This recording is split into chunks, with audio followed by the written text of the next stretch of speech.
My name is Carol, I'm 67 years old, and my own daughter publicly kicked me out of her wedding in front of 200 people. Before I tell you how her groom stood up and ended everything with just a few words, let me know where you're watching from in the comments. The reception hall in Napa Valley looked like something out of a magazine. Crystal chandeliers dripped from the ceiling, and every table was overflowing with white roses and peonies. It was a world away from our small town in Ohio, a world my daughter Jessica had built for herself. And tonight I was apparently no longer welcome in it. "I want to make a toast," Jessica said, her voice amplified by the microphone, sparkling like the champagne in her glass. She was stunning in her $1,000 dress, a perfect stranger. "To my real family," she continued, her eyes sweeping over a table of her stylish friends. "My chosen family." A polite round of applause rippled through the room. I clapped along, a weak hollow sound from my seat in the back. My heart was pounding a frantic rhythm against my ribs. "I've learned that family isn't about blood," she said, and then her eyes, cold and clear, found mine across the vast room. They locked onto me. "It's about the people who choose you, who lift you up." Her smile was a thin, sharp line. "And for that reason," she paused, letting the silence stretch, letting every single person turn to see what had captured her attention, what she was looking at with such disdain. "Me." "Mom," she said, her voice dropping the fake warmth, now flat and hard as stone. "You can go now."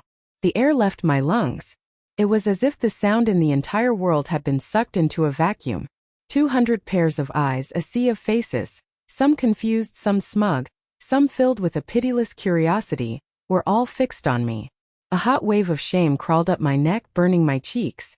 My hands trembled in my lap. I just wanted the floor to open up and swallow me whole.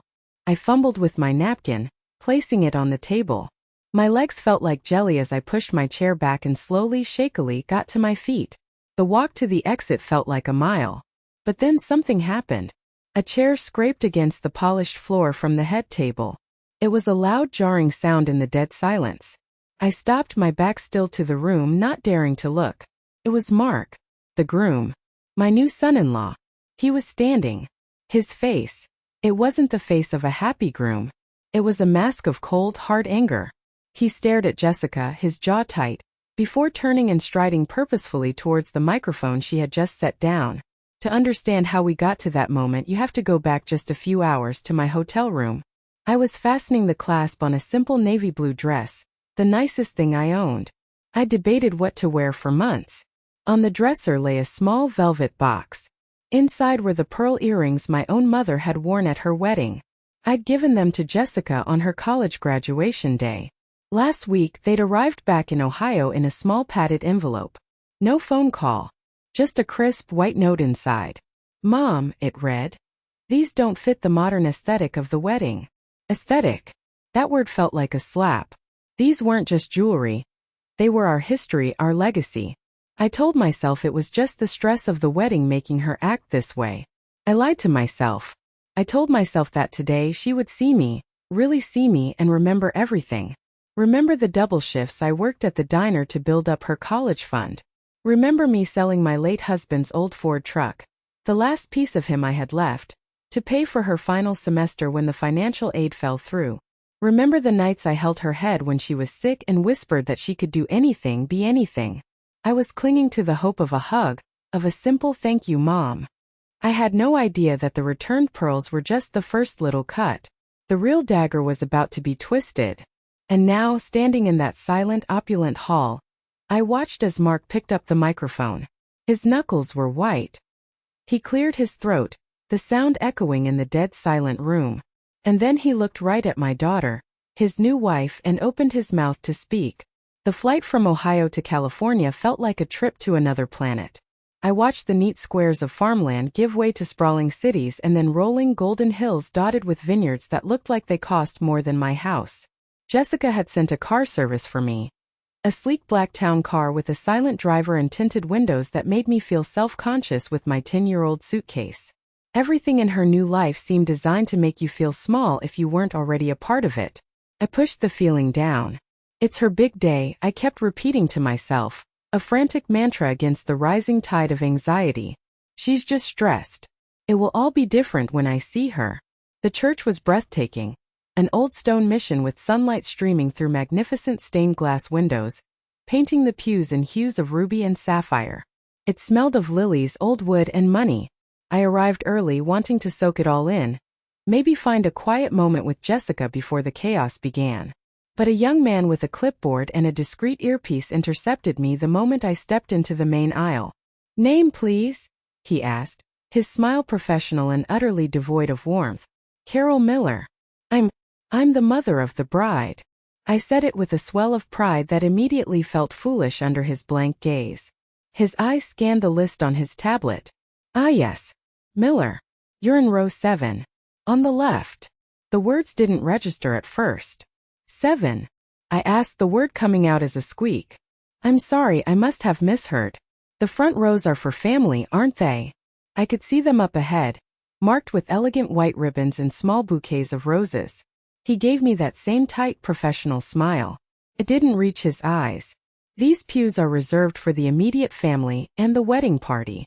It's a very specific arrangement." "I am immediate family," I said, my voice trembling slightly, a note of desperation creeping in. "I'm her mother. There must be some mistake." He checked his list again, a theatrical show of diligence. "I'm sorry, ma'am, but my list is very specific. The bride herself finalized the seating chart this morning." He pointed with his pen. "Row 7. It's a lovely view of the entire nave. A lovely view of the back of everyone's heads." The blood drained from my face as the truth of the situation crashed down on me. This wasn't a mistake. It was a message. I was being seated behind Jessica's work friends, her yoga buddies, people who knew her as Jess, the successful marketing executive. Not as the little girl who was afraid of thunderstorms and couldn't sleep without her nightlight. Just as I was about to retreat to my designated spot, a warm hand touched my shoulder. It was Eleanor, Mark's mother. She was a kind, sturdy woman with laugh lines around her eyes and a genuine warmth that seemed out of place in this cold, perfect setting. "Carol, what on earth are you doing standing back here?" she whispered, her brow furrowed with genuine confusion. "This is a dreadful mistake. Your place is up front with us. Come now, John is saving you a seat." Relief washed over me so powerfully I almost cried. "Oh, Eleanor, thank you, But before I could take a step, one of the bridesmaids, a tall girl named Tiffany whom Jessica had described as her work wife, glided over. She had a smile as bright and hard as a diamond. "Oh, Eleanor, you're such a sweetheart," she chirped, placing a perfectly manicured hand on Eleanor's arm. A subtle but firm barrier. Jessica was just so worried about her mom feeling overwhelmed with all the commotion up front. She wanted to make sure you had a quiet, peaceful space to enjoy the ceremony, Mrs. Miller. Away from all the fuss. The words were syrupy sweet, but the meaning was acid. I wasn't family to be celebrated. I was a problem to be managed. An old, embarrassing piece of furniture to be tucked away in a quiet corner. Eleanor's smile faltered. She looked from Tiffany's perfectly composed face to my crumbling one, and her kind eyes filled with a sudden, sharp understanding. She knew exactly what was happening. She squeezed my shoulder, a silent message of solidarity, before being expertly steered away by Tiffany towards her seat of honor. I stumbled into row 7, my heart a leaden weight in my chest. I sat there, frozen, as the organ music began to swell. I watched my daughter, my beautiful, radiant daughter, walk down the aisle on the arm of her boss, because as she'd explained on the phone, it just makes more sense from a networking perspective. She looked like an angel in her designer gown. And as she passed my row, her eyes fixed on the altar, she didn't even glance in my direction. Still, a foolish part of my heart, the stubborn, stupid mother part, clung to hope. It was a big, stressful day. Misunderstandings happen. The reception, I told myself, clutching my purse until my knuckles were white. Things would be different at the reception. She would come find me, we would laugh about the mix-up, and everything would be all right. I held on to that hope like a life raft, having no idea that the Real storm was still coming, and I was about to be thrown overboard into the freezing dark water. The reception was held at a winery estate where the gardens looked like they were manicured with nail scissors and tweezers. Fairy lights were strung between ancient oak trees, and inside, the hall glowed with the light of 1,000 candles. It was a fantasy world, a perfect illusion of warmth and happiness. And I was the ghost at the feast. I found the seating chart near the entrance, a large ornate mirror with names written in flowing gold calligraphy. I scanned the list for Miller. My eyes went past the long, magnificent head table, past tables 1, 2, and 3, all filled with the wedding party and people I recognized as Jessica's closest, most important friends. I kept scanning. For 5, 6, my finger tracing down the cool glass, a growing sense of dread coiling in my stomach. I found it at the very bottom. Table 12. Carol Miller. Table 12 was tucked into a dark, forgotten corner, so far back that the head table was just a distant blur of white and black. My closest neighbor wasn't another guest. It was the swinging, circular door to the industrial kitchen. Every few seconds it would burst open with a violent whoosh, revealing a chaotic scene of steaming pots, clanging metal and shouting chefs, followed by a blast of hot, greasy air. That was to be my soundtrack for the evening. I clutched the gift I'd brought, a heavy box wrapped in simple blue paper I'd bought at the drugstore. Inside was the quilt I'd spent the last 6 months stitching by hand.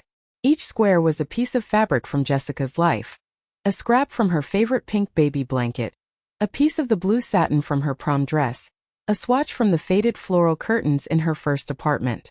It was our history, stitched together with my love and my memories. It felt clumsy and homemade, a relic from another world in this place of sleek, purchased perfection. I flagged down a passing waiter, a young man with a harried expression.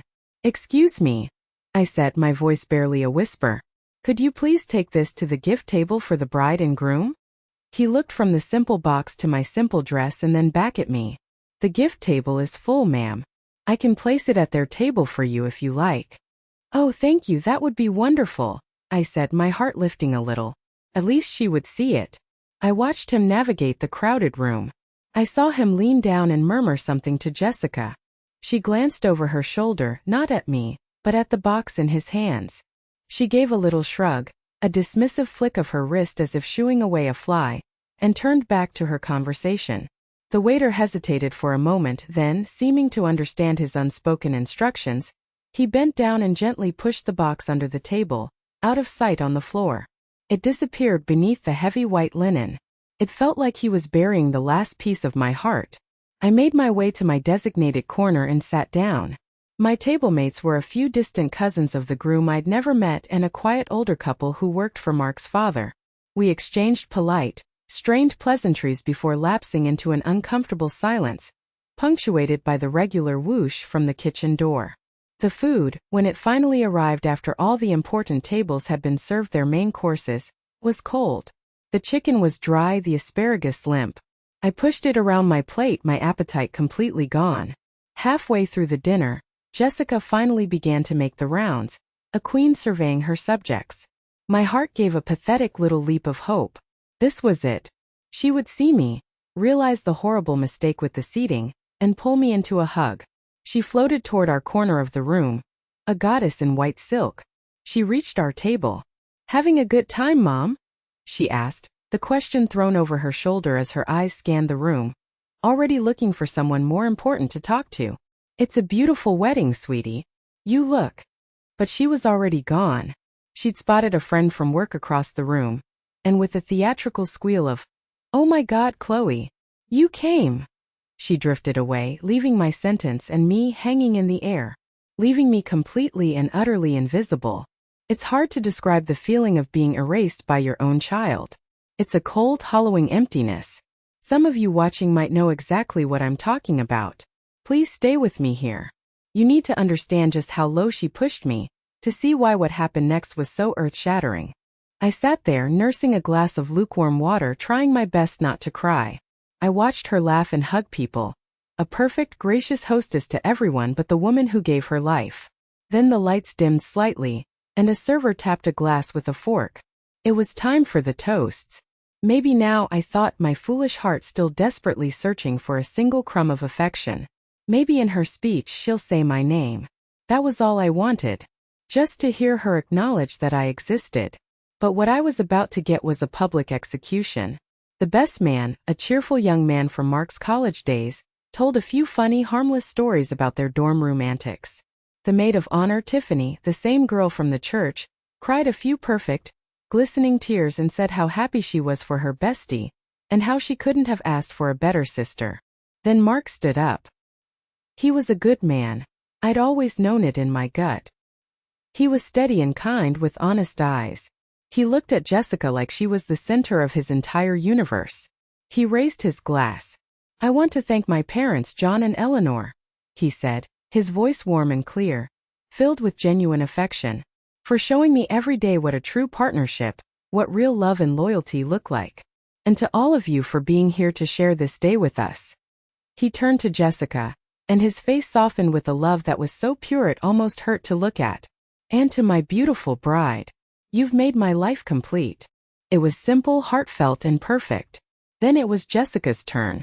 She rose from her chair, and a hush fell over the room. She was practically glowing under the soft lights, the absolute star of her own movie. She picked up her glass and beamed at the crowd, a picture of bridal bliss. "Wow," she began with a practiced little laugh. "Just wow. Looking out at all of you, my closest friends, my amazing colleagues. It's just everything." She started by thanking Mark's parents for welcoming her so warmly into their family. Then she thanked her bridesmaids, calling them her sisters and her rocks. My chest tightened with each word that wasn't meant for me. "You know," she said, her tone shifting to something more philosophical, more profound, as if she were about to share a great and secret wisdom. "They say you can't choose your family. But I've learned that's not true at all." My blood ran cold. I knew with a sickening certainty where this was going. "The real family," she continued, her voice ringing with a conviction that was chilling, "are the people who choose to be in your life. The ones who support your dreams, who celebrate your successes without a hint of jealousy." Her eyes started scanning the back of the room, past the happy, smiling faces, past the candlelight, searching for her target. And then they found me. Her gaze was like a physical blow. There was no love in it. Not even indifference. It was contempt. Pure, chilling, condescending contempt. "I've learned that family isn't about blood ties or some old-fashioned sense of obligation," she said, her voice dripping with meaning, never once breaking eye contact with me. "It's about the people who lift you up, not the ones who constantly try to remind you of a past you've worked so hard to escape." A nervous murmur rippled through the crowd. People were starting to shift uncomfortably in their seats, their eyes darting from her to me and back again. It was like watching a car crash in agonizing slow motion. I couldn't breathe. I couldn't move. I was pinned by her words and the weight of 200 stares. She raised her glass high, a triumphant, defiant gesture. "So I want to make a toast. To my chosen family. The ones who make me happy." The applause this time was a little hesitant, a little confused, but it still happened. After it died down, she placed her champagne flute back on the table with a delicate clink. The silence that followed was heavy, suffocating, pregnant with unspoken cruelty. And then she delivered the final, fatal blow. She looked right at me, a small, cruel smile playing on her perfect lipsticked mouth. "Mom," she said, the single word a death sentence. "You can go now." The silence was absolute, a ringing in my ears. 200 people were staring at me. My face was on fire. My hands were shaking so violently I had to hide them in my lap. I felt myself breaking apart from the inside out, a public shattering. With every last ounce of dignity I had left, I put my napkin on the table and pushed back my chair. I had to get out. But as I stood, another sound broke the silence. The loud, sharp scrape of another chair against the polished floor. From the head table. I froze, my back still to the room, not daring to look. I heard Jessica's sharp, indrawn breath, a hiss of annoyance. "Mark, what are you doing? Sit down." But he didn't sit down. I could feel the entire room's attention shift from me to him like a magnetic force. I risked a glance over my shoulder. Mark was on his feet. His face was pale, his jaw set like granite. And he was staring at his new bride with an expression I had never seen before. An expression of pure, cold, unadulterated fury. Mark didn't say a word at first. He just stood there, a towering, silent statue of rage at the head table, his very presence sucking all the air out of the room. The tension was a living thing, coiling and tightening with every passing second. Jessica, her perfect bridal smile now a brittle, panicked grimace, reached for his arm. "Mark, seriously, sit down," she hissed, her voice a low, urgent whisper that still seemed to echo in the dead silence. You're making a scene. Everyone is staring." He pulled his arm away from her touch as if her fingers were red-hot pokers. His eyes, which had been so full of adoration just minutes before during his own toast, were now like chips of ice. He didn't look at her. Instead, with a calm, deliberate motion that was terrifying in its control, he walked around the table and headed straight for the microphone. Every step he took was a thunderclap in the vast, silent hall. The rhythmic clink of his expensive dress shoes on the polished floor was the only sound. People weren't just watching. They were holding their breath, their bodies rigid with anticipation. I was still standing by my table in the back, trapped in the spotlight, unable to leave but terrified of what was coming. It felt like standing on a train track with the express roaring down on you, the ground vibrating with its approach. He reached the lectern and adjusted the microphone, the small movement seeming incredibly loud and significant. He didn't look out at the crowd of stunned faces. He didn't look at me cowering in the back. He looked directly and only at his wife. "Jessica thinks I'm making a scene," he began, his voice low and steady, yet it carried to every corner of the room. It was amplified not just by the sound system, but by the sheer vibrating force of his contained anger. "She's right. I am. Because what just happened here, what she just did, deserves a scene." Jessica was on her feet now, her face as white as her dress, her knuckles white where she gripped the table. "Mark, please," she begged, her voice cracking, the flawless composure finally shattering. "Don't do this. Not here. Not now. We can talk later." "Not here? Not now," he repeated, and a bitter, humorless laugh escaped his lips. It was a terrible sound. "When then, Jessica? When is the right time to publicly humiliate the woman who raised you? Should we have scheduled it for next Tuesday, between my dentist appointment and your Pilates class?" A few nervous, shocked titters rippled through the guests, but they died out instantly under the intensity of his gaze. Mark's focus was relentless, a laser beam aimed directly at Jessica. "Before my mother-in-law leaves this room," he said, and his eyes finally flicked to me, just for a second, and in them I saw a look of profound, heart-wrenching apology. "I think there are a few things everyone in this room should know. I think everyone here, all these people you've gathered to witness the start of our life together, deserves to understand the real story." "There is no story," Jessica cried, taking a frantic step towards him, her hands outstretched as if to physically stop his words. "This is a private family matter. You have no right.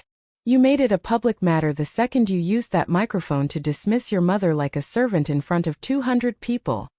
He shot back, his voice like a whip. His calm was beginning to crack, revealing the raging furnace beneath. "You opened the door, Jessica. Now I'm going to walk through it." He took a deep breath, his hands gripping the sides of the lectern until his knuckles were bone white. He looked out at the sea of confused and curious faces, a silent jury waiting for the trial to begin. "For 3 years, he said, his voice dropping slightly, becoming more conversational, which was somehow even more terrifying, "I have listened to Jessica's version of her childhood. I have listened to her stories about her mother, Carol." He paused, letting the anticipation build to an almost unbearable level. I could feel my heart hammering against my ribs, a frantic bird trapped in a cage. What had she told him? What monstrous lies had she spun about me all these years? I had always tried to be friendly with Mark, but Jessica had built a wall between us, managing our interactions, keeping our conversations polite and superficial. I had no idea what kind of poison she had been pouring into his ear. He leaned into the microphone, his voice resonating with a terrible, quiet finality. "And now," he said, his eyes finding Jessica's again, pinning her in place, "I'm going to tell you the truth. Jessica described her mother to me," Mark began, his voice a low, controlled rumble that seemed to make the very air vibrate, "as a bitter, resentful woman. A woman stuck in the past from a small, poor town in Ohio, who was secretly jealous of Jessica's success and her escape." He let the ugly words hang in the air, each one a separate indictment. I felt a fresh wave of shame wash over me, so potent it made me dizzy. This was how my daughter saw me? This was the portrait she had meticulously painted for the man she was supposed to love? "She told me her mother was controlling," Mark continued, his voice devoid of emotion as he systematically listed the accusations. That Carol was always critical, finding fault in everything from her choice of college to her choice of career.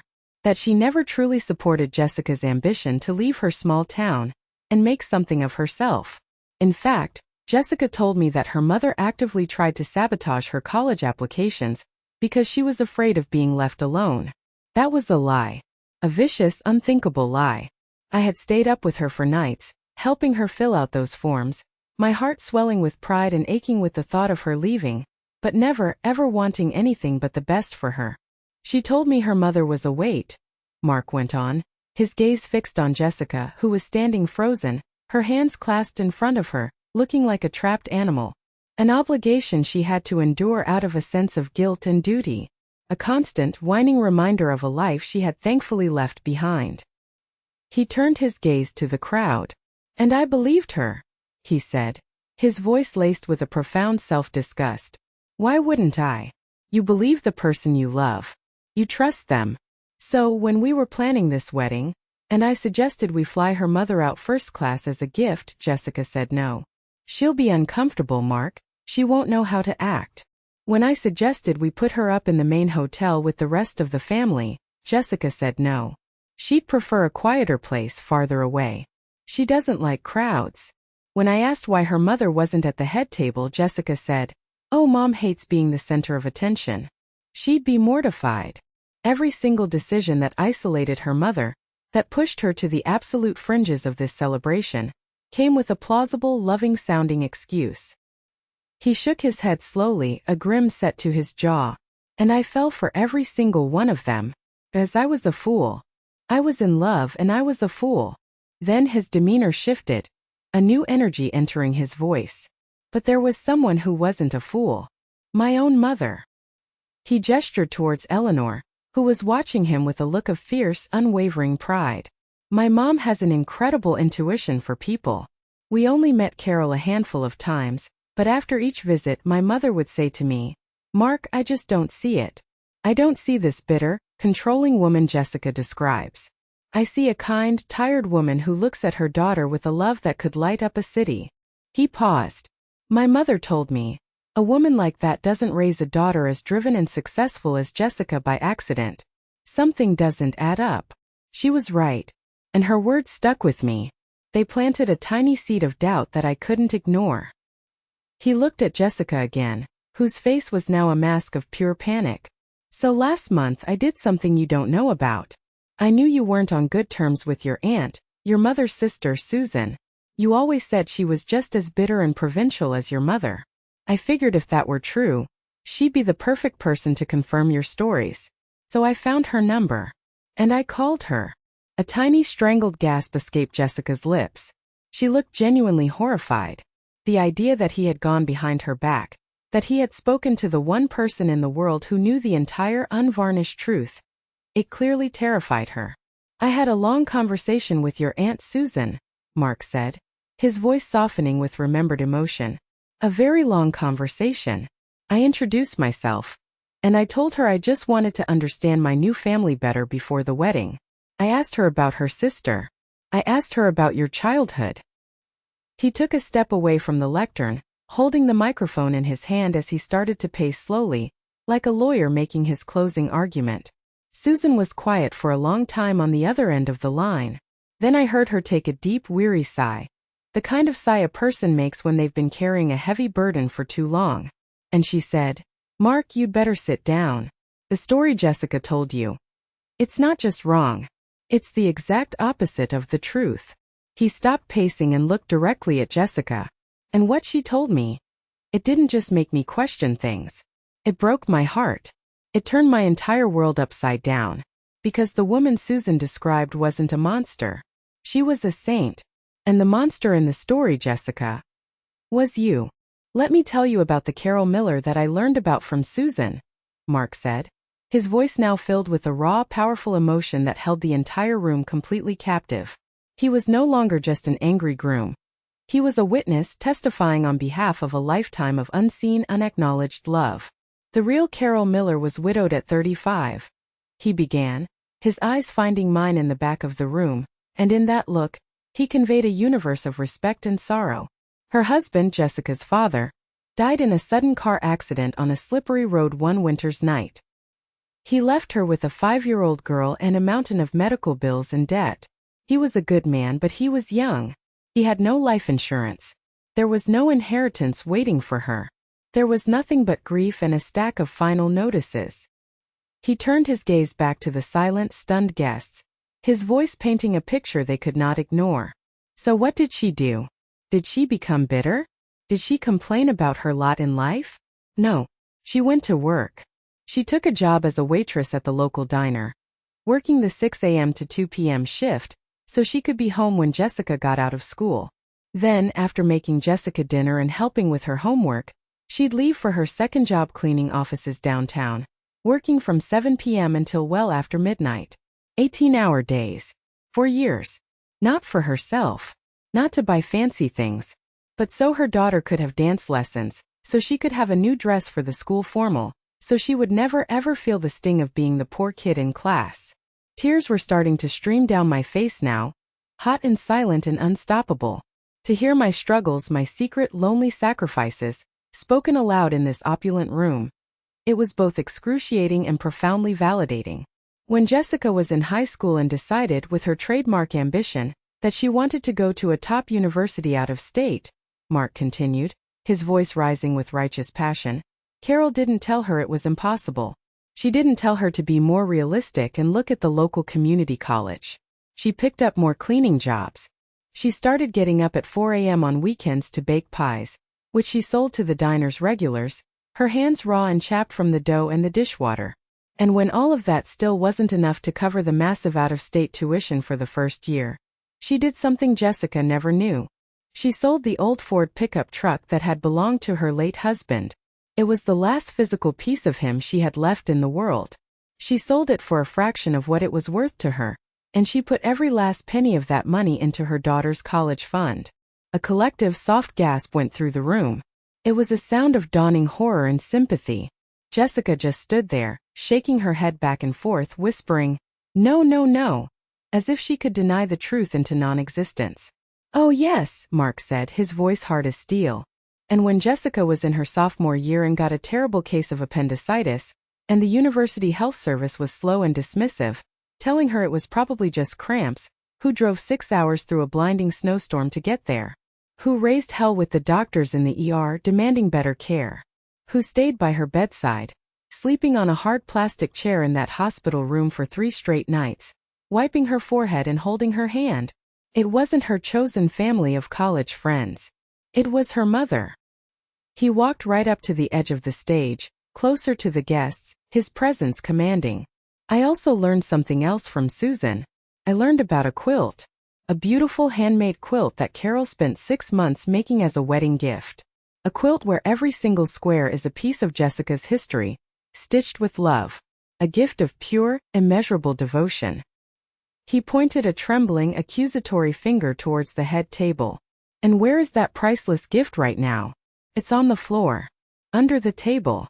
Discarded like a piece of common trash. All heads swiveled to look under the pristine white tablecloth. Jessica flinched as if she'd been physically struck. "This woman," Mark said, his voice thick with an emotion that was close to reverence as he turned and looked directly at me, "gave up everything. Her youth, her health, her own chances at finding love again after her husband's tragic divorce from this world. She sacrificed it all gladly without a single complaint, for one reason and one reason only, so her daughter could have the life she never had. And what is her reward? Her reward is to be hidden away in the back of the room, to be ignored, and then to be publicly shamed, dismissed, and told she isn't welcome. To be treated as a nuisance from a past to be escaped." He let the silence sit for a moment, letting the full, terrible weight of his words sink into the conscience of every person there. Then he turned to Jessica, his face a mask of profound sorrow and utter disgust. "And you? You are the one who did this to her." Mark stood before Jessica, the microphone held loosely at his side, the cord dangling like a hangman's noose. The righteous fury had drained from his face, replaced by a deep, aching disappointment that was far more devastating to witness. "I fell in love with a woman I thought was strong, ambitious, and brilliant," he said, his voice now quiet, almost a whisper, yet it carried with perfect clarity in the spellbound hall. Every person, from the waitstaff frozen by the kitchen doors to the distant cousins at my table, leaned in to hear. And you are all of those things, Jessica. I wasn't wrong about that. But I thought your strength came from a good place. I thought it was built on a foundation of character, of gratitude, of knowing where you came from. I was so wrong. He looked around the ridiculously expensive room, at the towering floral arrangements that cost more than my monthly mortgage, at the chandeliers, at the guests in their fine clothes. This, he said with a sweep of his hand, all of this, it's a fantasy. It's a beautiful stage set you built to impress people. And in order to make the illusion perfect, you cast your own mother as the villain in your play, the inconvenient, embarrassing backstory, so that you could be the self-made hero. Jessica finally found her voice, a broken, desperate sob that was ugly in its raw panic. Mark, no. Please. We can talk about this. Later. In private. I didn't mean it like that. You don't understand. I was just emotional. The stress. Emotional? Mark's voice was sharp again, cutting cleanly through her pathetic excuses. That wasn't emotion, Jessica. That was cruelty. That was a calculated, cold-blooded public execution of the one person in the entire world who has ever loved you unconditionally. You didn't just ask her to leave. You tried to erase her. You tried to erase your own history because you were ashamed of it. Because deep down you were ashamed of her. He shook his head, a look of grim, unshakable finality settling on his face. I can't do this. I can't build a life on a foundation of lies and cruelty. I can't marry you. The words dropped into the silent room like stones into a perfectly still pond. The ripples of shock were visible on every single face. Jessica let out a strangled cry, a sound of pure animal agony. You don't mean that, she whispered, taking a stumbling step towards him, her hands outstretched. You're just angry right now. We love each other. We can fix this. I loved the woman I thought you were, he corrected her, his voice firm and unwavering. But she doesn't exist. The woman standing in front of me right now is a stranger. A woman who could look her own mother in the eye and treat her with such profound contempt. That's not a woman I can build a life with. That's not the kind of person I want to be the mother of my children.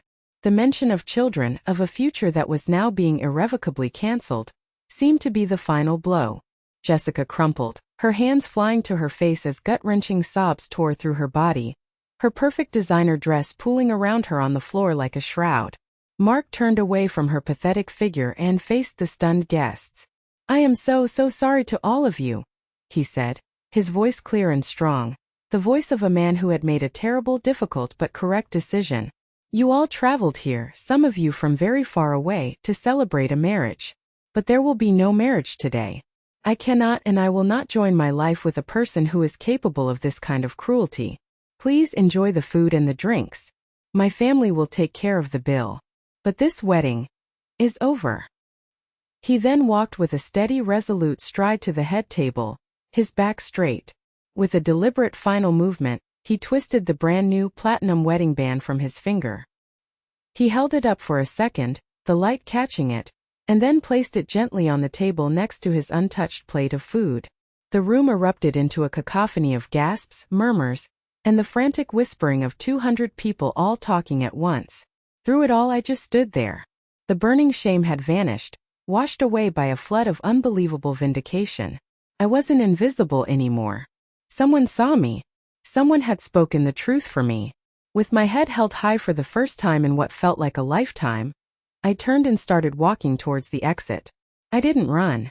I walked slowly, my footsteps sure and steady on the cold marble floor. I could hear Jessica crying my name from behind me, a desperate, wailing sound that clawed at the air. Mom! Mom, wait! Please! Don't leave me! But I didn't stop. I didn't slow down. And I didn't look back. For the first time in my entire life I was walking away from her, and I was walking towards myself. I didn't go far. I found a cold stone bench in the winery's quiet, manicured garden, hidden behind a trellis of climbing white roses that perfumed the night air. The cool, crisp air felt good on my burning cheeks. The chaotic sounds from the reception hall were muffled back here. A distant, agitated roar. I just sat there, my mind a complete blank, watching the moon rise over the perfectly symmetrical rows of grapevines. I felt Nothing. Just a vast, hollow numbness. It was the strange, eerie peace that comes after a devastating storm has passed, leaving nothing but wreckage behind. My phone buzzed in my purse. It was my sister, Susan. I stared at her name, my thumb hovering over the screen, but I couldn't bring myself to answer. I let it go to voicemail. Then it buzzed again. And again. On the fifth call, I finally answered, my voice a dry, scratchy croak. Carol? Oh, thank God. Are you okay? Eleanor just called me. She told me everything. Where are you? I'm okay, Susan. I lied, the words feeling like dust in my mouth. No, you're not, she said, her voice full of the fierce, no-nonsense love only a sister can have. But you will be. You are not to move. I'm calling you a taxi right now. You give the driver my hotel name. I'll be waiting for you in the lobby. Do you understand me, Carol? Now. Her certainty was an anchor in my swirling sea of confusion. An hour later, I was sitting on the edge of the bed in her generic hotel room, wrapped in a scratchy hotel blanket. She had made me a cup of lukewarm tea using the in-room coffee maker and was now sitting in the armchair opposite me, just watching, a silent, protective sentinel. We didn't talk much at first. She just let me cry. She let me release the years of tiny slights, of feeling inadequate, of a one-sided love that had started to feel like a heavy chain around my neck. The next few days were a blur of logistics and exhaustion.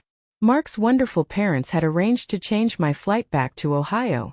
I packed my small suitcase, left the unworn navy dress hanging in the hotel closet like a ghost, and flew home. The silence in my small, familiar house was deafening.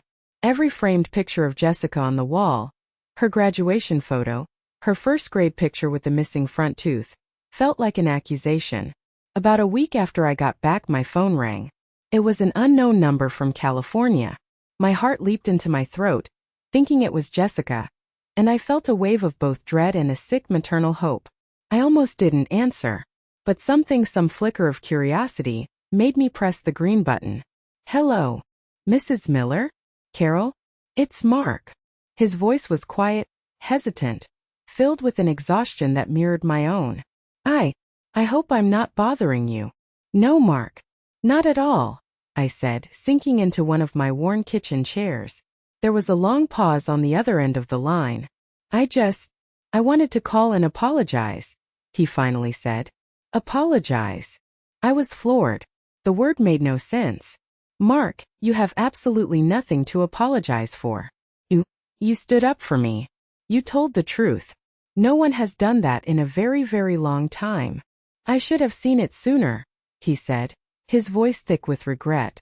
The signs were all there. I was just too blind, too in love with the idea of her. I'm so sorry for what you went through. Not just at the wedding, but for all the years you went through it. We talked for a while. He told me he'd moved out of the apartment he shared with Jessica and was staying with his parents. He sounded lost, adrift. We were two survivors of the same shipwreck, trying to figure out how to navigate the floating wreckage. Then before we hung up, he said something that would change the entire course of my life. You know, Carol, during this whole mess I've been thinking a lot, he said, about my career. I'm an architect. I design these huge sterile glass houses for rich people who barely live in them. Pays the bills, but it feels empty, especially now. He paused and I could hear him take a breath. I have this crazy idea. It's probably nothing, but I keep thinking about you, and about my own grandmother who is in a nursing home and feels so forgotten and lonely. There are so many women from your generation, who gave everything, their entire lives, to their families and then were just left behind. They're made to feel invisible. I listened, my heart starting to beat a little faster, a strange curiosity stirring within me. I have this vision, he said, his voice gaining a little energy, a flicker of passion, of a place, not a depressing nursing home, a community center, a beautiful, dignified, light-filled place where these women can come, learn new skills, start small businesses, teach each other, support each other. A place where they are seen. A place where they are the heroes of their own stories. He let out a short, self-deprecating laugh. It's just a dream. I don't have a plan or any real money to do it. But I can't get it out of my head. And I keep thinking, you would know what those women need. You would understand. He wasn't offering me a job. He wasn't presenting a fully formed business plan. He was just sharing a fragile, half-formed dream born from the ashes of our shared disaster. "I don't know anything about running a community center, Mark," I said softly, the truth of it heavy on my tongue. "I don't either," he admitted. "But I know how to design buildings. And you know how to survive. You know how to make something out of nothing. Maybe that's enough to start. Would you be willing to just talk about it with me sometime?" For the first time since that horrible wedding, a tiny unfamiliar feeling fluttered in my chest. It wasn't happiness, not yet. But it was something close. It was the first fragile green shoot of hope. That first phone call turned into another, and then into a weekly video chat. Mark, sitting in his parents' beige spare room in California. Me at my worn kitchen table in Ohio. We didn't just talk about his dream. We started building it, one fragile, tentative idea at a time. He would hold up sketches and early blueprints to the screen, his face alive with a new purpose. I, in turn, became his brutally honest consultant. "No, Mark, the doorways need to be at least 2 inches wider for walkers and wheelchairs," I'd say, peering at the screen. "And all that modern, hard-edged furniture looks nice in a magazine, but it's terrible for arthritic hips. We need comfortable chairs with good back support. And for heaven's sake, we need good lighting. My friends and I can't read a restaurant menu anymore, unless we use our phone flashlights." He didn't just listen, he took notes. He actually heard me. For the first time in my adult life, my practical, hard-won knowledge about aging, about being a woman of a certain age, wasn't a source of embarrassment or a sign of being old-fashioned. It was a valuable, essential asset. After a few months of planning, he flew to Ohio. He'd found an old, abandoned Carnegie library in a nearby town that was for sale for back taxes. It was a wreck. The roof leaked in 3 different places, half the windows were boarded up, and it smelled of mildew, decay, and forgotten stories. "It's perfect," he said, his eyes shining with a vision that I was only just beginning to see. He used the substantial amount of money he'd gotten back from the canceled wedding deposits as a down payment. He called our project the second chapter. And the name felt so right it gave me chills. That first year was without a doubt the hardest year of my life. And also the most rewarding. Mark moved to Ohio, renting a small drab apartment and pouring every ounce of his energy and remaining savings into the renovation. I became the unofficial project manager, fundraiser, community liaison, and chief coffee maker. Nothing was easy. We were buried in paperwork. The city zoning board was a bureaucratic nightmare. We needed a good lawyer to help us navigate the labyrinth of permits and nonprofit applications, but we couldn't possibly afford one. So I did what I'd always done when faced with an impossible problem. I got resourceful. I baked 3 of my famous apple pies and took them down to the biggest law firm in town. I sat in their plush lobby and told the receptionist I would wait all day to speak to the senior partner, Mr. Henderson, for just 5 minutes. For hours later, he finally agreed to see me, probably just to get me out of his lobby. By the end of our talk, Mr. Henderson, a man with a surprising soft spot for homemade pie and underdog stories, agreed to take on our case pro bono. Fundraising was a slow, humbling daily grind. We held bake sales in the church basement. We wrote hundreds of letters to local businesses. I learned how to give talks at the Rotary Club and the Chamber of Commerce, my voice shaking at first, telling our story. Not the salacious, dramatic details of the wedding, but the quiet, powerful story of the invisible women we wanted to help. For every 20 polite no's, we'd get 1 small yes. A check for $50 from a local hardware store. An offer from a painting company to donate their leftover paint. During all this, Jessica's texts kept coming. Little poison darts aimed at my newfound resolve. At first, they were angry and accusatory. "You and Mark colluded to ruin my life." Then they became pleading. "Mom, I lost my job because of the scandal. My friends are all gone. I might get evicted from my apartment." Then came the insidious manipulation. "I'm so depressed I don't know what I'll do. You're my mother. You're the only one who can help me." Each message was a knife twist in my gut. The mother in me screamed to run to her, to fix it, to make it all better. But Susan was my rock. "It's a trap, Carol," she'd say, her voice firm over the phone. "She's trying to pull you back into the old toxic dance where you sacrifice everything to solve her problems. Don't do it. She needs to face the consequences of her own actions. A real promotion in life comes from learning hard lessons, not from being constantly rescued. So with a heavy heart and trembling hands, I didn't reply. I put my phone on silent and went back to the library, where I helped Mark haul drywall and spackle cracks in the old plaster walls. I poured all my pain, my love, and my hope into that broken old building. Slowly, painstakingly, nail by nail and brick by brick, the second chapter began to take shape. And so did I. We didn't have a grand opening with a velvet rope and champagne. There was no ribbon-cutting ceremony with the mayor for the local news cameras. The second chapter officially opened its doors on a crisp Tuesday morning in October, exactly 1 year to the day after the disastrous wedding in Napa. Our grand opening consisted of a large pot of coffee brewing, a plate of store-bought cookies on a paper plate, and a sign I had painted myself in cheerful blue letters that read, "Welcome. Come on in." First, only a few women came. They were hesitant, drawn in by curiosity and the flyers I had posted at the grocery store and the senior center. They were women I recognized from around town. Widows, recent divorcees, empty nesters. Women who, like me, had found themselves in the quiet, lonely, and often confusing afternoon of their lives wondering, is this all there is? They would sit in the comfortable armchairs we'd gotten from a hotel that was remodeling, sip coffee, and talk. And I would listen. We started a knitting circle, a book club, a walking group that met 3 times a week. Mark, using his architectural skills, taught a wildly popular class on basic home repair for women. I, using my skills honed over decades at the diner, taught a workshop on baking bread from scratch. We weren't just a center. We were becoming a lifeline, a place to anchor to. Our first real, tangible triumph came about 3 months in.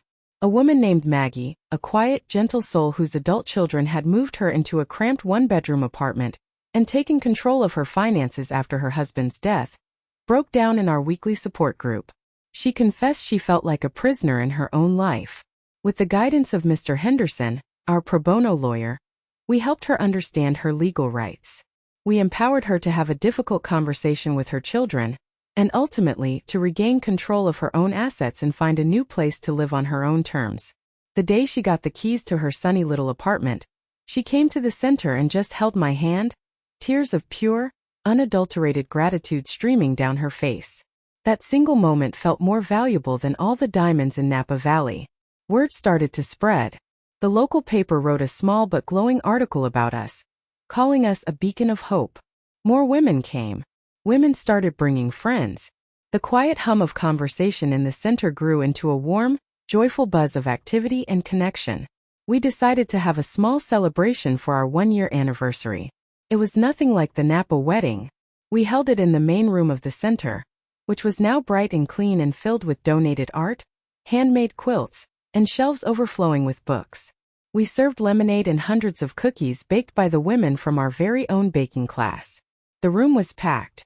Women were laughing, sharing stories, showing off the scarves they'd knitted. It was a beautiful, joyful noise. Mark and I stood in the corner just watching, our hearts full. "Look what you did, Carol," he said, his voice thick with emotion. "No," I corrected him gently, smiling up at him. "Look what we did." I gave a short speech. I didn't mention Jessica by name or the wedding. I just said, a year ago I was in a place where I felt my story was over. I was told that I was not wanted, that my past was a source of shame. I felt broken. But what I've learned from every single one of you in this room is that our past, our struggles, our scars, that's not our shame. That's our strength. That's our wisdom. And this place is proof of that. As the women applauded, their faces shining with understanding, I saw a figure standing in the doorway at the very back of the room. It was Jessica.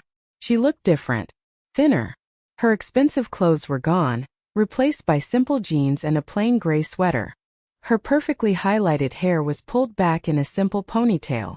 The hard, brittle confidence that had always been her armor was gone, replaced by a deep, hollow sadness in her eyes. She looked lost and so much younger than her years. Our eyes met across the crowded, happy room. She didn't smile. She just gave a small, hesitant nod, a silent, unreadable acknowledgement. Then, as quietly as she had appeared, she turned and slipped away into the twilight. She hadn't come to ask for anything. She hadn't made a scene. She had just come to watch. To witness the world I had built without her. A world that was thriving not in spite of her actions, but because of them. And for some reason that felt more significant, more real than any tearful apology could have. It was a quiet acknowledgement of my new life. A life that no longer revolved around her orbit. And in that moment I felt a sense of peace settle over me. As warm and comforting as one of my own handmade quilts. Another 2 years passed. The second chapter wasn't just surviving. It was a bona fide local institution. We'd secured a major state grant, which allowed us to hire a small staff and expand our programs. We now offered financial literacy workshops, computer skills classes, and even a small business incubator that had helped 3 of our members launch their own successful Etsy shops. The little article in the local paper had led to a feature on a regional news station. My story, in a strange, unexpected way, had become a symbol of hope for women who felt their expiration date had passed. I wasn't just Carol the waitress anymore. I was Carol Miller, the founder and director of the second chapter. I had a purpose. I had a voice. I had a life that was fully and completely my own. I hadn't seen Jessica since that day at the anniversary celebration. The manipulative texts had stopped long ago. Susan, my ever-reliable source of family news, told me she'd heard through the grapevine that Jessica had lost her high-paying marketing job shortly after the wedding fallout. Scandal travels fast in corporate circles. She was now working a much humbler salary in a different city, in a completely different field. A part of me, the stubborn mother part that never truly dies, felt a pang of sadness for her. But the new part of me, the woman I was becoming, knew it was a journey she had to walk alone. Then, one rainy Tuesday afternoon, she walked through the doors of the center. She looked older, but the deep, hollow sadness in her eyes had been replaced by a quiet serenity I hadn't seen since she was a little girl. She hadn't just shown up. She had an appointment. She called the front desk and asked to speak to me, just like anyone else would. We sat in the garden, under the shelter of a covered porch, listening to the rain patter on the roof. The same kind of comfortable, sturdy benches I had insisted on. "Hi, Mom," she said. Her voice was steady, calm. "Hello, Jessica. It's good to see you." And to my surprise, I found that I meant it. "This place is even more amazing in person," she said, looking around at the women chatting and laughing inside. "What you've built here. It's a legacy. Thank you." She took a deep breath, gathering her thoughts. "I've been in therapy," she said, looking me straight in the eye. "For the past 2 years. A lot of intensive therapy." She didn't look away.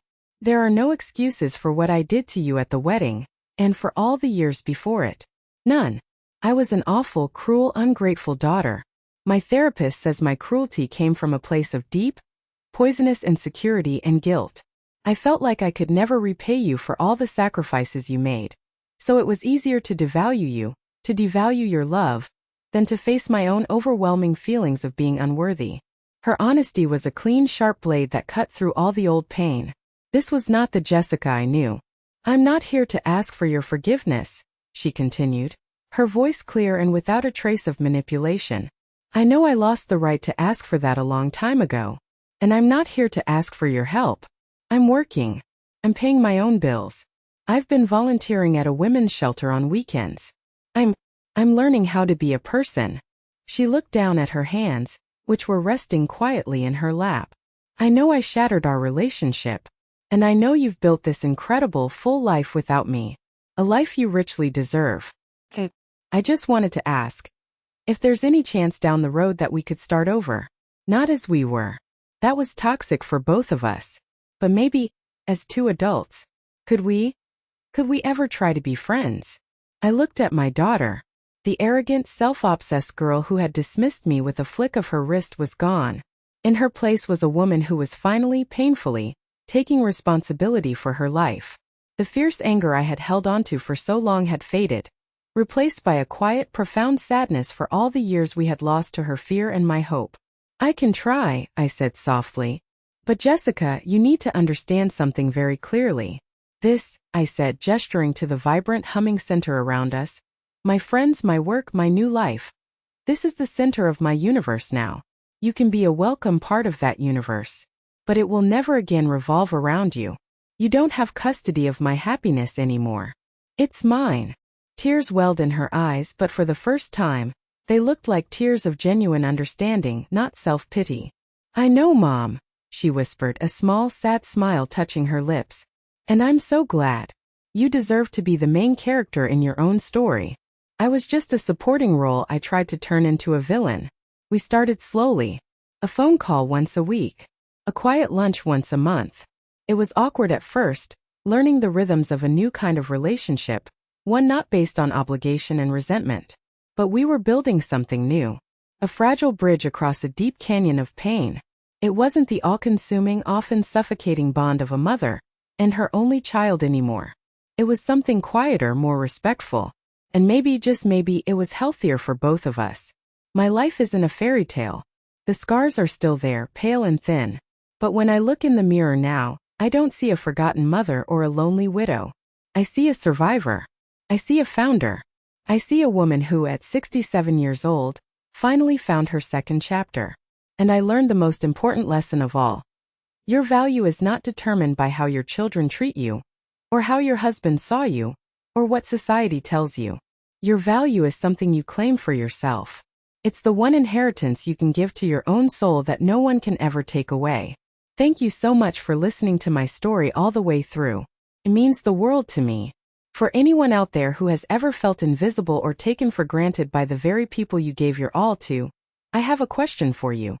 What was the moment you realized you had to start writing your own second chapter? Please share your stories in the comments below.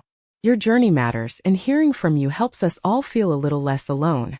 And if my story resonated with you, please consider giving it a like and subscribing for more stories of strength and survival. You are not invisible.